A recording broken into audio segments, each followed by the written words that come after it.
saveur divine.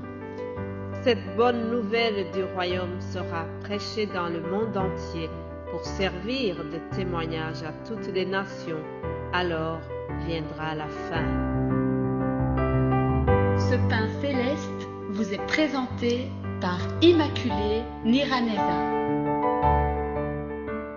Je vous salue très chers amis, frères et sœurs, auditeurs et auditrices de l'émission Saveur divine. Que la paix de notre Seigneur soit avec vous. Je remercie le Seigneur qui nous donne ce jour. On est mardi. Hier, je vous ai dit que nous allons parler sur les heureux de la Bible. Jésus-Christ nous a parlé des gens qui sont heureux. Nous les trouvons dans Matthieu 5. Alors, nous allons directement voir cette catégorie des gens. C'est dans le texte qu'on a appelé les béatitudes. Ça se trouve dans Matthieu 5. C'est dans le discours que Jésus a prononcé. Jésus a prononcé 5 discours à la montagne. Il s'adressait à une foule de gens. Alors voyons les 2 versets qui commencent. Matthieu 5. Il est écrit: à la vue de ces foules, Jésus monta sur la montagne. Il s'assit et ses disciples s'approchèrent de lui. Puis il prit la parole pour les enseigner. Il dit: heureux ceux qui connaissent leur pauvreté spirituelle, car le royaume des cieux leur appartient. Heureux ceux qui pleurent, car ils seront consolés. Alléluia. Le titre de cette méditation d'aujourd'hui, c'est « Heureux celui qui se répand ». Heureux celui qui se répand. Mes bien-aimés de Dieu, je voudrais souligner que la logique de Jésus n'est pas la même que la nôtre. Ça, vous le savez. Hier, je vous ai dit que ici, nous, en tant qu'êtres humains, il y a des critères de richesse que nous soulignons.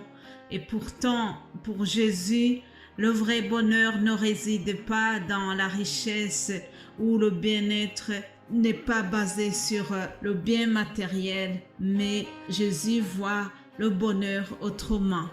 Pour nous les humains, le bonheur est basé sur la gloire apportée par le pouvoir, mais Dieu voit le bonheur autrement.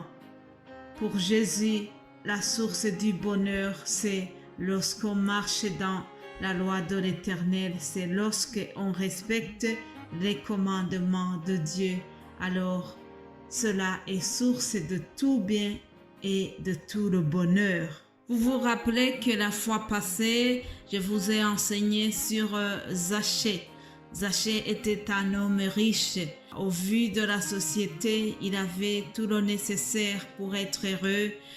Il était haut placé, il avait une bonne fonction, il avait beaucoup d'argent. C'était un homme vraiment que beaucoup de gens pouvaient envier parce que dans la société, il était considéré. Alors, nous avons vu que Zachée, malgré cela, il avait quand même une pauvreté de cœur. Il s'est rendu compte qu'il lui manquait quelque chose. Il a eu envie de voir Jésus. Il a eu ce désir de voir Jésus. Alors, vous savez qu'il est monté sur un arbre pour apercevoir Jésus. Mais lorsque Jésus est passé au-dessus de cet arbre, il a levé ses yeux vers lui et il l'a invité. Il lui a demandé de descendre. Jésus est allé dans sa famille. Je suis en train de vous dire que Zachée, qu'on considérait comme riche, avait pourtant une pauvreté spirituelle. Et heureusement, il s'en est rendu compte et Jésus-Christ a répondu aux besoins de son âme, parce que lorsque Jésus est allé dans sa famille, les choses ont été changées. Zachée a été transformé. Zachée a été pris par la compassion. Alors, Zachée s'est repenti et il a même remboursé ce qu'il avait volé. Et tout cela parce qu'il s'était rendu compte de sa pauvreté spirituelle. chers amis. J'aime bien donner des exemples bibliques.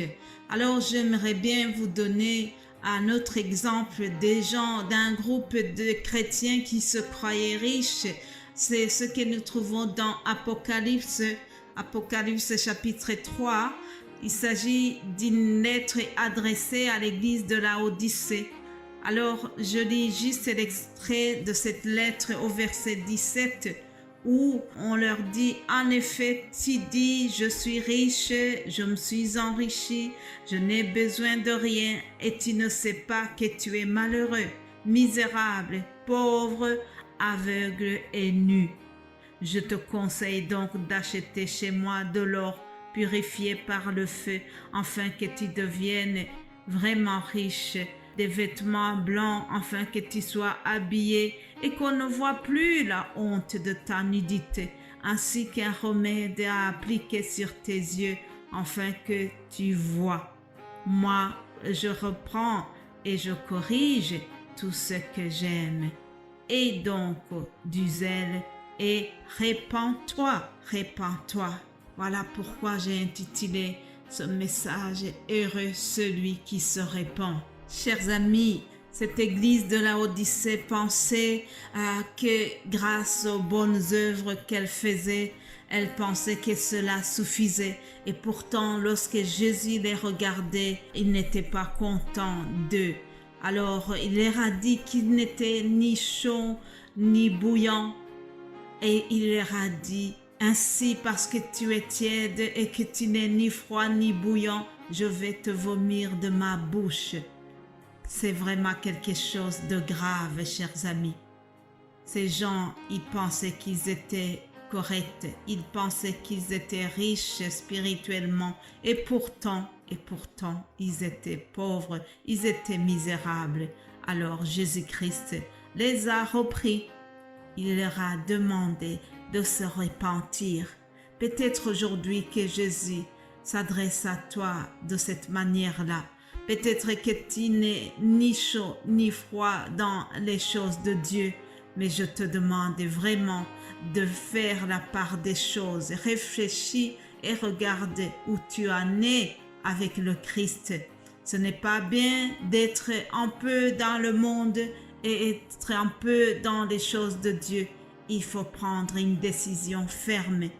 Chers amis, ça, c'est vraiment ce que la Bible nous demande de faire. Verset 4. Heureux ceux qui pleurent, car ils seront consolés. Heureux sommes-nous si nous sommes attristés par le péché qui grandit chaque jour dans le monde. Heureux sommes-nous si nous sommes révoltés par ce que l'Antichrist est en train de faire et que nous prenons le temps de prier pour le monde. Heureux sommes-nous si nous sommes attristés d'apprendre qu'il y a nos frères et sœurs qui sont privés de liberté de se réunir et de prier les dimanches. Est-ce que nous pensons à ces gens, chers amis? Nous avons encore le privilège de se réunir tous les dimanches, mais il y en a que ce n'est pas le cas.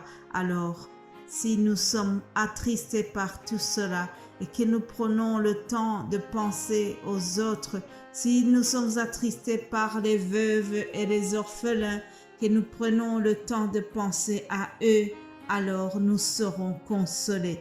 Alléluia. Je voudrais terminer par une courte prière, justement à l'égard de cette catégorie de gens. Dieu Tout-Puissant, tu es mon Père, tu es mon Dieu.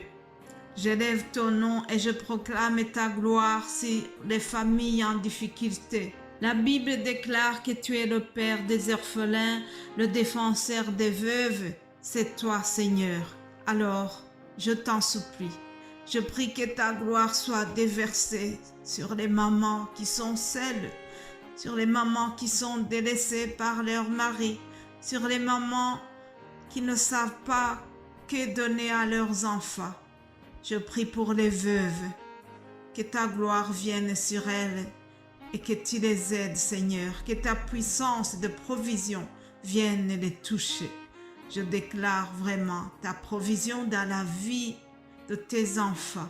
Je déclare ta provision aussi dans la vie des pères qui sont seuls, qui s'occupent des enfants seuls. Seigneur, que ta miséricorde se manifeste pour tous ces gens. C'est au nom de Jésus-Christ que j'ai prié. Amen. Amen.